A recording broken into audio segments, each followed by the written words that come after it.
Hello, I'm DJ Lippy. I'm here in the Friends Meeting House with Kara Dansky, who is a lawyer for the Women's Liberation Front, also known as WOLF.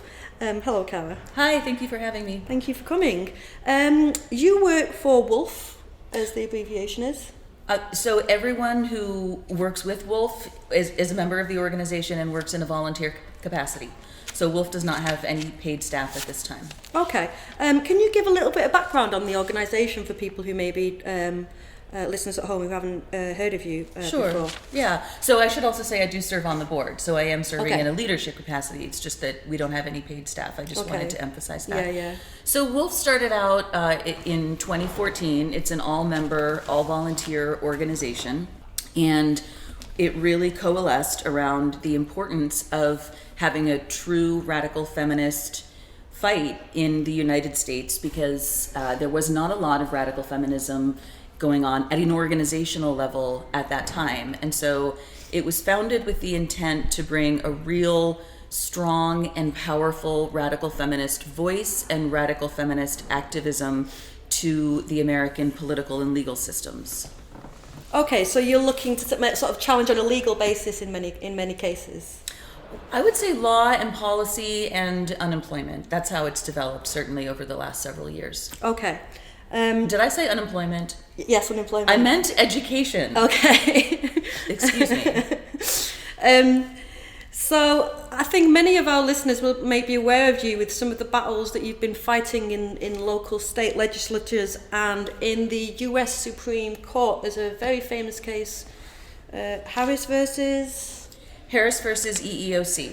Can you give a brief overview of that for people who may not be aware of the case and maybe not too much legalese? I know it's quite a complicated one and it's quite a controversial topic, but it is a bit it's complicated, an but one to start with. Sure. The bottom line is a man named Amy Stevens worked at a funeral home, and the man named Amy Stevens at one point was requiring or demanding that his employer consider him and refer to him as a woman in all respects. And the funeral home did not want to go along with that, and so he sued the funeral home with the EEOC, which in America is the Equal Employment Opportunity Commission. And it essentially goes in and files legal action when it believes an employer has committed an act of discrimination. So the EEOC did in fact file on behalf of Amy Stevens and won. And then the case went through the appellate process, and now it's before the Supreme Court. And Wolf's argument in that case is that sex stereotyping is already illegal under federal law and should remain so, and that sexual orientation should also be protected under our laws that prohibit sex discrimination. Okay. And I believe the problem here is that he's not arguing that as a man he has the right to wear or to express himself as he wishes. His argument is actually that he is the opposite sex and they should have the same dress codes applied to both sexes, but he's just saying that he is the opposite sex, so then he has all the same rights as they do. Is that correct? That's absolutely correct. Thank you for bringing up that important point. The funeral home has in place sex-specific dress codes where male employees are required to wear pants and female employees are required to wear skirts. And Amy Stevens could have said to his employer, I am a man who wishes to wear a skirt and you are required to let me do that. Mm-hmm. This not what he said. What he said is you are required to consider me a woman and treat me as a woman in all respects. Okay. So this case started out on a local level and it's worked itself all the way up to the US Supreme Court. Yes, it started in this will sound strange probably to people who are not United States lawyers. It started out in a local federal court. Mm-hmm. And it made its way up to the Supreme Court, as you say.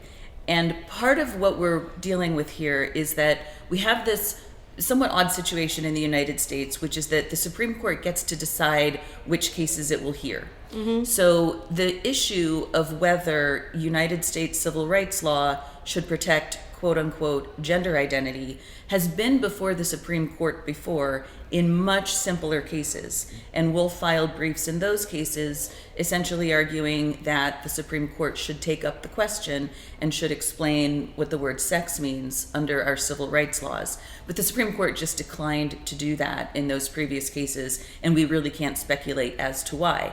So when the Supreme Court did decide to hear the Harris case, we wanted to take that opportunity to weigh in the way that we felt would be the most productive. Is the concern here that if he wins this case, then effectively gender identity will be given precedent or similar precedent as sex when it comes to all women's sex-based rights? So any man can say, I have a gender identity of female, therefore I am entitled to all of the protections that a female would be entitled to on the basis of her sex. Yes, it would be difficult to overstate the consequences of a Supreme Court ruling in favor of Amy Stevens in this case. Okay, so there's been some controversy in the US about the libraries. Events being put on there, and then they're being basically shut down by protesters and people saying that, this is basically like hate speeches and hate groups are meeting in our libraries. I wondered if you could tell us a little bit about an incident that happened with an event recently. Sure. So I will say that that feminists in the U.S. are really quite a bit behind you all in the U.K., who have done such an amazing job at organizing and holding events and speaking, and we are watching with awe and admiration. So thank you. Yes. So far in 2020, we have had 2 events. The first one was scheduled for January in New York City. It was originally to be scheduled at the New York Public Library, and it was called Canceled Women, and it was on the topic of women being silenced. It included Posey Parker, Megan Murphy, Natasha Chart from my organization, and Libby Evans. And Wolf was working behind the scenes to secure a space at the library, which any group is welcome to do. There are guidelines and protocols to follow, and we followed all of them. And we were having perfectly pleasant conversations with library staff. And then at the very last minute, right before the contract was signed, they informed us, without giving us any reason, that the event would not go forward at the library. So at the last minute, we were required to find an alternative venue, which we did, and the event went off quite well. It was wonderful. It was very well attended, and the speakers were fantastic. So that happened. That was Canceled Women. It did not go forward at the New York Public Library as we had anticipated. In February, we scheduled an event at the Seattle Public Library called Fighting the New Misogyny, a feminist critique of gender identity. And this one was very different in that in the months leading up to the event, there were several people in the Seattle public area who voiced a lot of opposition to our right to hold the event at the public library. So there were several meetings of library leadership and staff, and lots of protesters would show up and complain about us. And what sort of things were they saying? What was the basis of their complaints? What grounds did they have to sort of try and cancel you? That speaking up on behalf of women and girls constitutes hate speech. And they didn't want their library used as a venue for quote-unquote hate speech. So we had several people who also appeared during these meetings and presented extremely rational and very clear and coherent arguments as to why it's important, first of all, for everyone in the United States to be able to exercise our First Amendment rights. I know that's not something that you all have here. And second of all, the importance of women being able to speak for and on behalf of ourselves and each other. That's absolutely critical.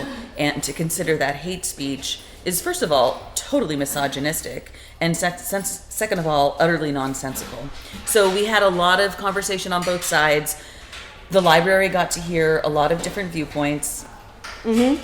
And ultimately, the library decided to go forward with the event. So we did. And again, we had several speakers. It was also very well attended. We had a couple hundred attendees, and I am biased. Full disclosure, I was on that panel, so I have a bias in saying that I think it was a very successful panel. Yeah. And we also had approximately 350 protesters outside who were screaming. Yeah, I think I saw some of the footage of that. It's almost like pitchfork sort of mob type behaviour, you know. Holding signs that, can I use profanity? It's not mine. No, it's fine, Holding not signs BBC. that said, fuck TERFs, Yeah. TERFs go home. Yeah. Literally banging on the glass doors of the library. Yeah.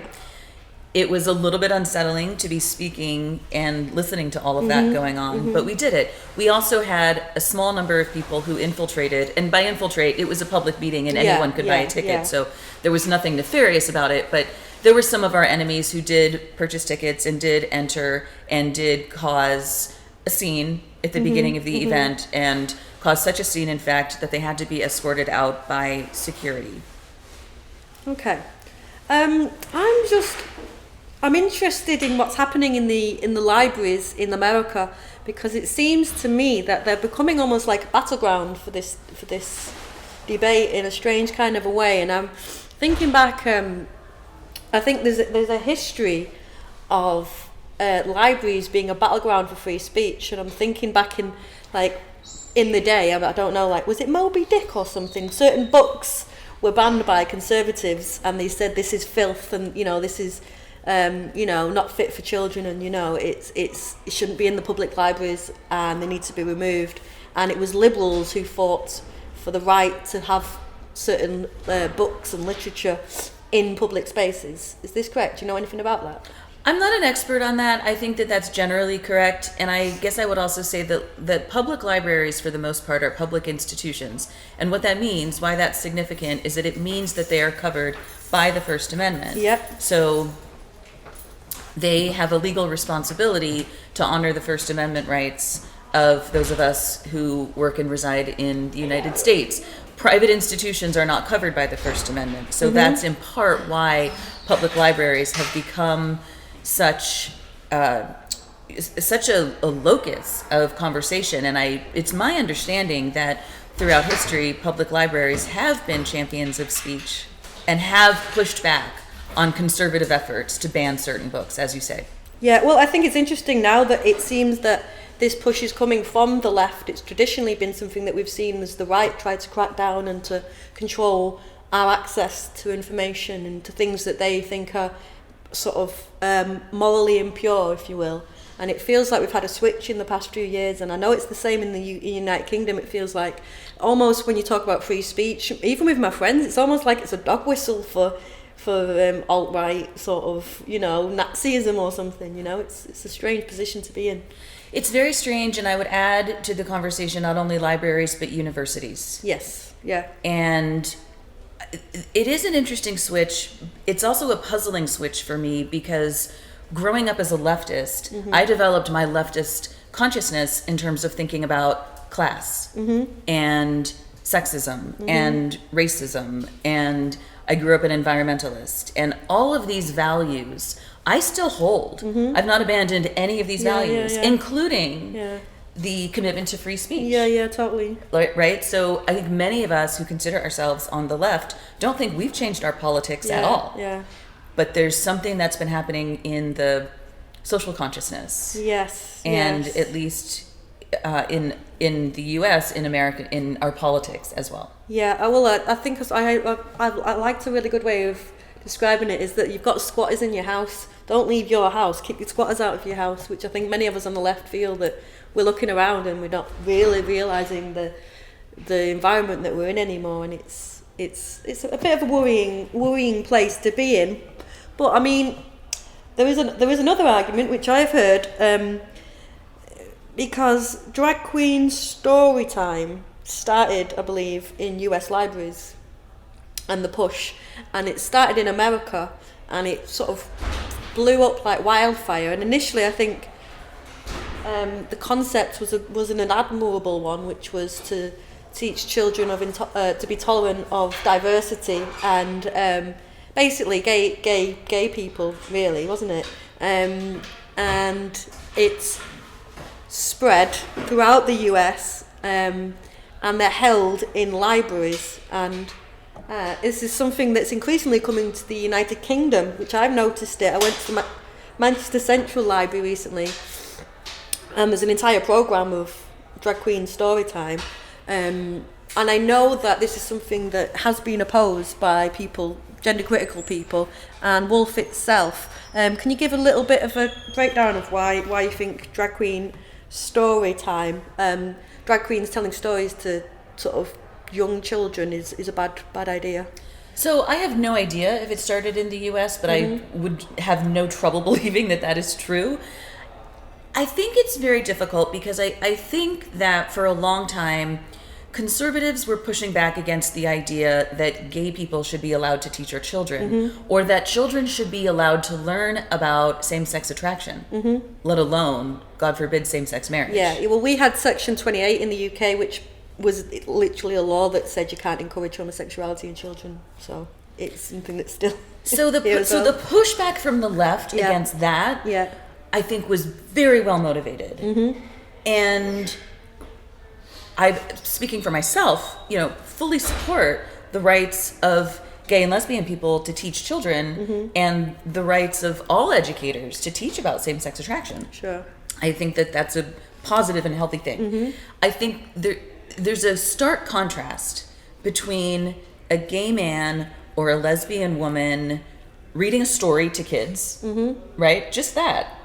Or anyone, gay, lesbian, bisexual, straight, reading a story about a child and her two mommies, or whatever that may be. Yeah. That all seems very educational and wholesome and appropriate.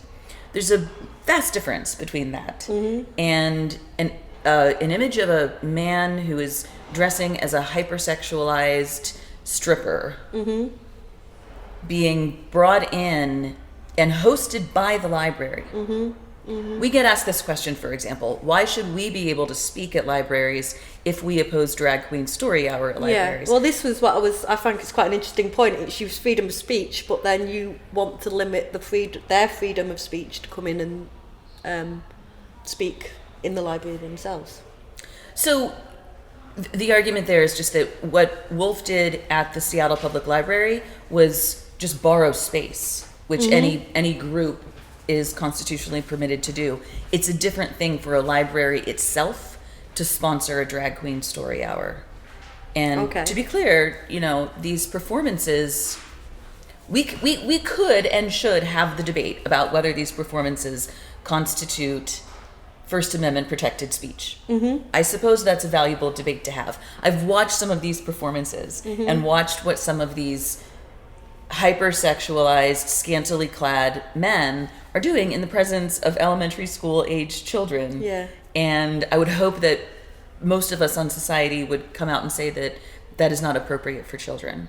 Well, no, I mean, I think that some of the images that you've seen of shocking, teaching children how to twerk, it's just wholly inappropriate because the child has no understanding that this is a sexual act, and I think it's wholly appropriate if you're grown up to go and see drag shows, but you must know that it's all based on sexual innuendo, and it's a sexualized performance, even if it's not using any risque language or stories. It's got roots in a sexual and many of them do use risque language and stories. I have heard stories of some of these events having tables of products made available to children to look at and experiment with.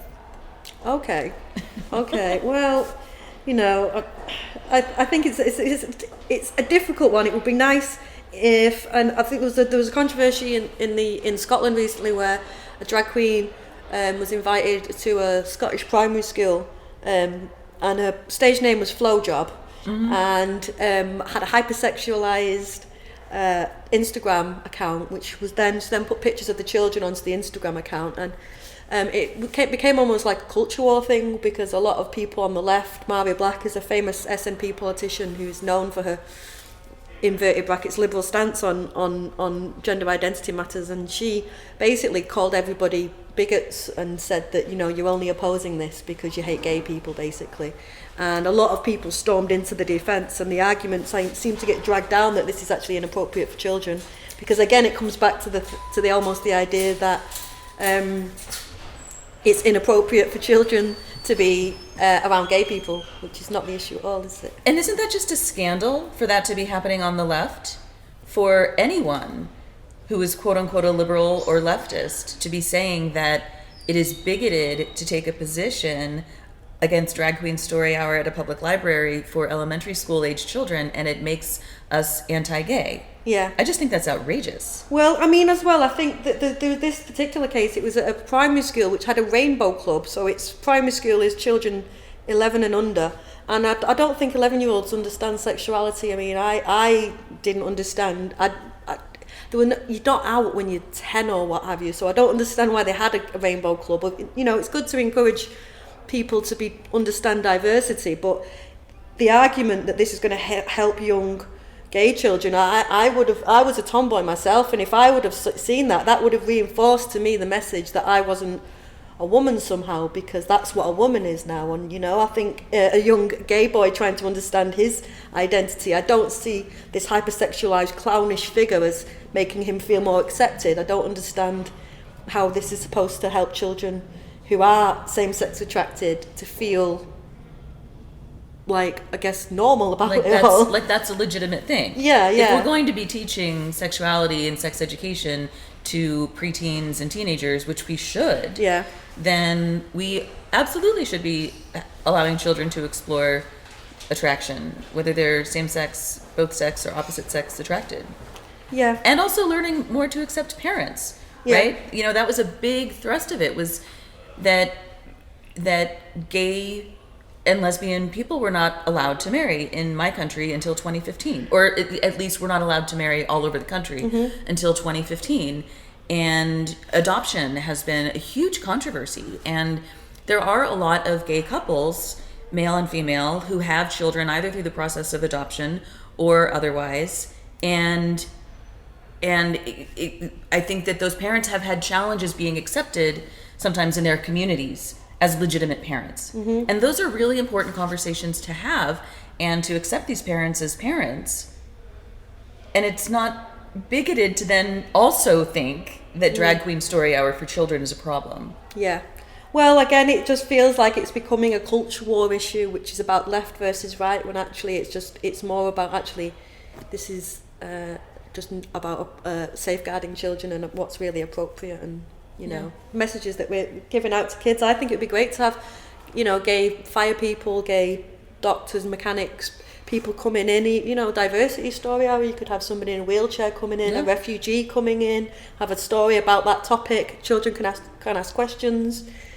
That'd be great. You know, I'd really like tomboy story time. There you go. Some lesbians coming in and teaching little girls that they don't have to, you know, be feminine and be princesses to be girls.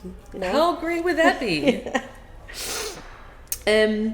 Okay, so now that we broke the ice, I'm going to get into a bit of a not taboo topic, but it's a bit of a controversial topic, and it's something that Wolf has received quite a lot of criticism for, and it is your relationship working with elements on the right.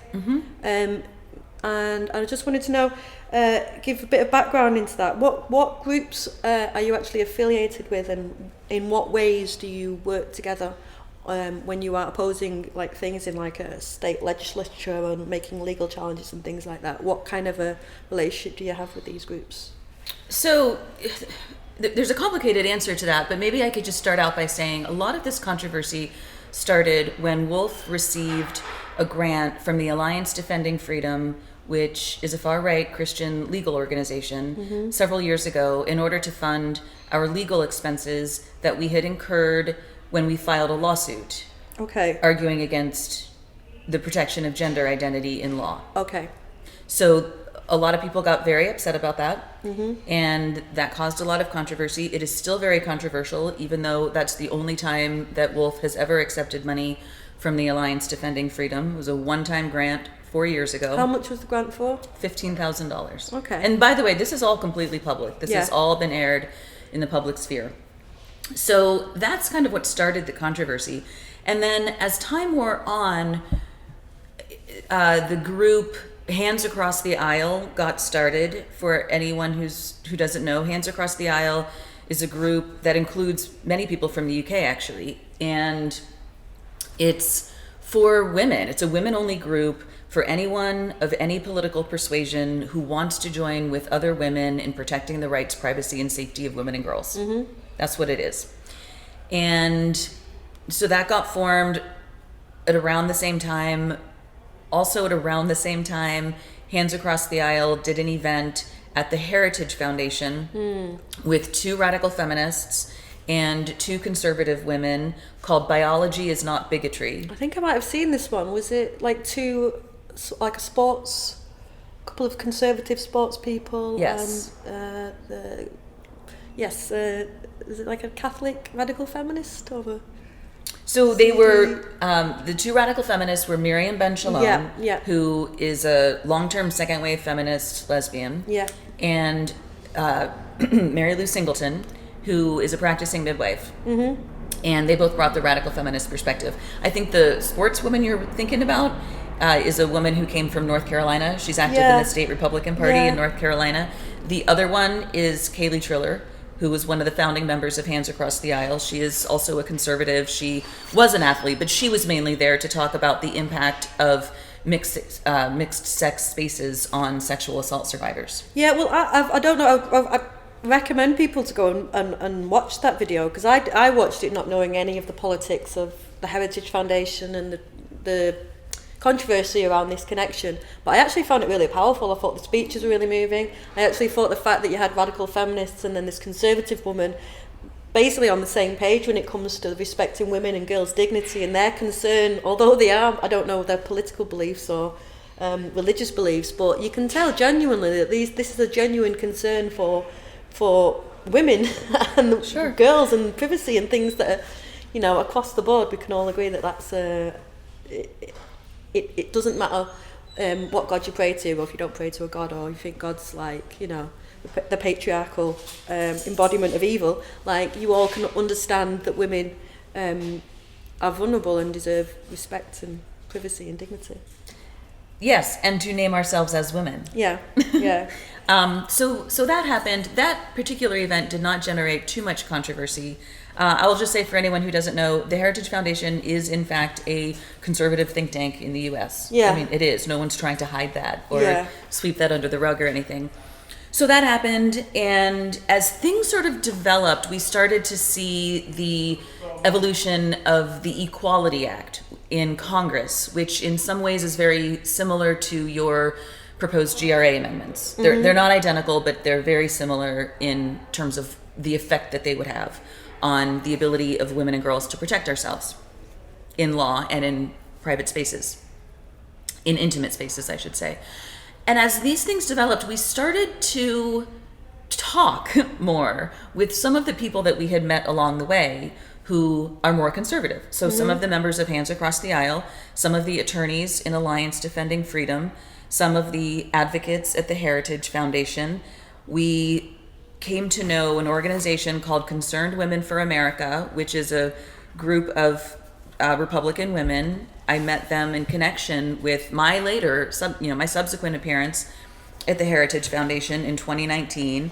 That was around the same time that Posey and Venice and Julia came to the United States. So this has all kind of evolved over time to the point that where we probably most closely see it today is cases in which Republican state lawmakers are introducing bills to protect women and girls sports and to prevent children from going onto puberty blockers and taking unnecessary hormones and having unnecessary medical procedures that cause lifelong physical damage. These bills are mostly brought by Republicans, which is really a shameful reflection of the Democratic Party, which is my party.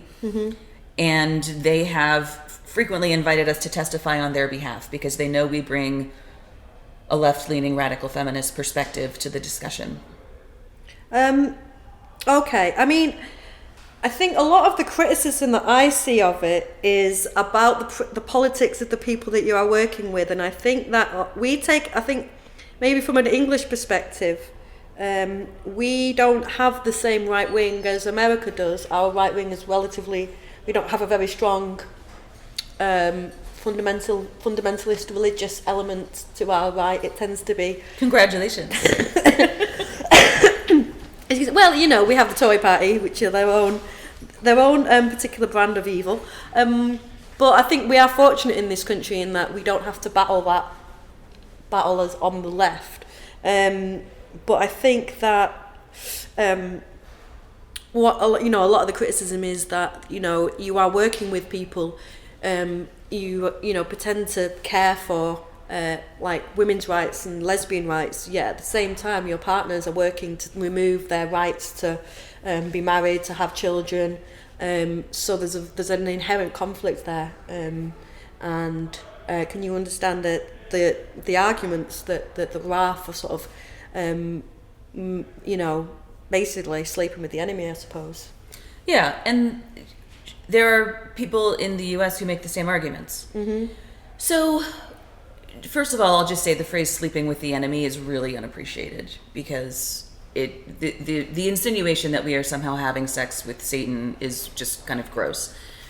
Beyond that, it is not even remotely unusual for individuals and organizations to work in a cross-partisan fashion in the United States at all. So, for example, the American Civil Liberties Union very frequently touts its history of working with conservative organizations on issues like criminal justice and the First Amendment. They're quite proud of it, and they're quite public about it, and no one ever criticizes them for it. So this is not unusual at all. The reality is, if you want to get anything accomplished in American government, you have to be able to work with people across the aisle, otherwise nothing gets done. And we aim to get things done. Okay. I mean, why do you think it is that Wolf is singled out for this criticism, where other organisations are able to sort of fly under the radar and don't receive the same scrutiny that you do? I would love to hear a response to that question from the people who make the criticisms that you're describing. You know, I will also say I recently was invited to testify in our state of South Dakota in favor of a bill that would ban unnecessary puberty blockers in minor children. And I did, and it was on behalf of a Republican-sponsored bill, and I was very clear about where I'm coming from with my politics. And I could not help but notice that the ACLU of South Dakota and the Chamber of Commerce of South Dakota were also on the same side in opposition to that bill. So the ACLU, which is traditionally seen as a very left-leaning American organization, and the Chamber of Commerce, which is very frequently seen as a very right-wing capitalistic organization, which it is, they were on the same side, and they didn't receive any criticism for that. Well, I wonder if a part of it is because you are women, that there's an idea. I always feel like the women are expected to be loyal to the left, and that if you step out of line, you are received this incredible amount of anger, because it is almost like sleeping with the enemy, it's almost like you are cheating on the left with the right, and like a bad wife or something like that. It's almost like we are cheating on our lefty husbands and boyfriends. Yes. Which that's the accusation anyway. Yeah. I'm not saying we are. I'm saying that is the accusation. Yeah. And it's quite misogynistic. Yeah. Well, I think it does have those undertones, I think. But I mean, is there a line, for example, are there any groups that you won't work with, or do you have any guiding principles when it comes to your alliances, or have you just sort of organically worked them out as they've gone along? We have organically worked them out as they've gone along. But I also really want to take care to say, Wolf has never once, ever, in the last few years of forming strategic partnerships across partisan lines, once compromised a single one of our guiding principles, ever. We are accused of it routinely. Nobody has ever produced any evidence that it's true. Nobody ever will, because nobody ever can, because it's never happened. And I also want to say that none of our partners in conservative organizations, none of our individual partners in Hands Across the Aisle have ever asked us to. We wouldn't if they did, but they haven't asked. I've got an interesting one, actually. But I will say, if we were ever asked to compromise any of our core principles, that would be a boundary. Absolutely. We just wouldn't do it. going forward, I mean, I think this is a problem that we will all face going forward on the left, because I think there's a gender identity issue. In areas such as prostitution, pornography, it feels like the left are hell-bent on a certain direction, and I don't know going forward if we're going to have to make more alliances with people on the right, because it doesn't seem like on the left there's much regard for women's bodily autonomy except for abortion, Except for abortion, and in some instances, including abortion, President Obama was willing to compromise on abortion rights in the context of the Affordable Care Act, whereas he wasn't on other issues. But setting that aside, the left has thrown women's bodily autonomy directly under the bus. One of the most depressing days of my political life was listening to Elizabeth Warren explain why she would be interested in pursuing potentially decriminalizing prostitution. That no longer matters, and it's no longer a question for me in terms of who I will be voting for. But that was a very depressing day. Yeah, no, well, it's something that I see in the universities. There's two mantras, isn't it? Trans women, women, and sex work is work. And, yeah.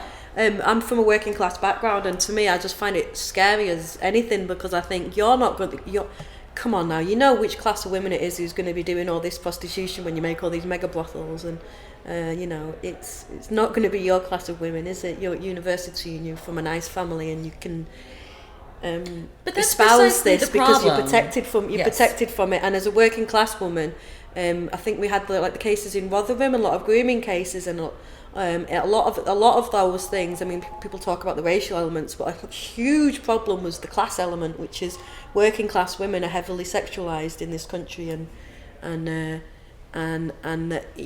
if you make it easier to do that, then those girls would have never got justice, because it would have just been seen as a job or something. So I think that it's a derogation of derogation of duty on people on the left, and I don't know if you can see it turning a corner, but well, I think that you've hit on something that hits at the crux of the problem, which is that the people arguing that quote unquote sex work is work are not thinking in terms of class at all. They're not thinking in terms of class the way that you're talking about it. They're not talking about class in terms of the protection of women and girls' bodily autonomy. They just have no class analysis. It's purely based on an individual rights analysis. Yeah, which is nothing to do with being on the left. It's a neoliberal argument, and it's not leftist. So, I do have actually a really interesting question. Somebody, if I mention this, you should ask her this one. Okay. People often ask you, how do you work with the right, and do any of your partners ever get criticism for working with a radical feminist organisation? Have you ever heard any? No. Have they never said anything like, "Oh no"? Has anybody like, "Oh no"? No. Never. Not once. That's quite interesting, isn't it? We in the US are far behind those of you here in the UK, and I'm sure we're also far behind women in Australia and New Zealand in terms of our ability to advocate on this. I am proud of the work that Wolf has done in the public sphere. We have gotten a lot more media than we ever did before we started doing this legal and legislative work. So that's been positive. We are getting radical feminist arguments before the American public in a way that, I don't know if would have been possible had we not done some of the work that we've been doing. I think that ultimately that has to be a good thing, and we're going to continue to follow along in this path of fighting for legislative and legal change.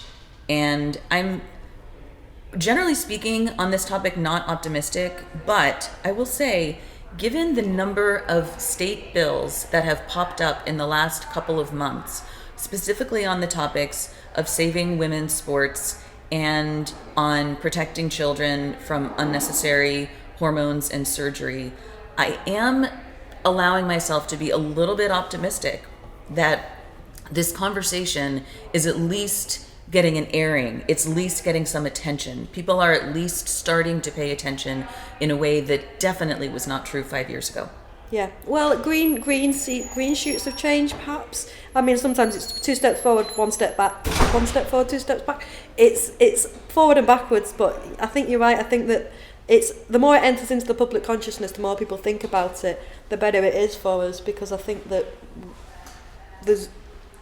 a lot of the arguments behind gender identity break down as soon as you actually Yeah. think about it logically. It's very contradictory. It is. And one of the things that's getting increasing exposure too is the money and the power behind the movement. And we're starting to see a lot more of that. There's a woman named Jennifer Bilek who writes a blog called 11th Hour Blog. She has done a tremendous amount of research into the money and the institutions, specifically the white male run moneyed institutions that are pushing this globally, especially in the US, but globally. Yeah, well, I think Jennifer Pfizer is from the Pfizer, I believe she's from the Pfizer. Do you mean Pritzker? Pritzker. Pritzker. I mean, a lot of this, it's coming behind like the it's a push from the pharmaceutical industry, and they're making billions out of this as things stand. So I think that it's time that liberals woke up and realised that the big evil corporations are the ones behind this, not, it's not a grassroots movement as it's been portrayed to be. It's a top-down money grab, really, isn't it? Absolutely. Yeah. Well, fingers crossed that, people will start to wake up a little bit and more people start speaking out, companies do more events, more cases, then, fingers crossed. Yep. Right. Brilliant. Well, thank you for speaking with us today, Kara. Apologies to anybody listening if there's been a little bit of sound interruption. We found a very quiet spot. It turned out to be a corridor, a bit of thoroughfare. So thank you for tuning in today. This has been Suffragette City Radio. This is DJ Lippy signing off.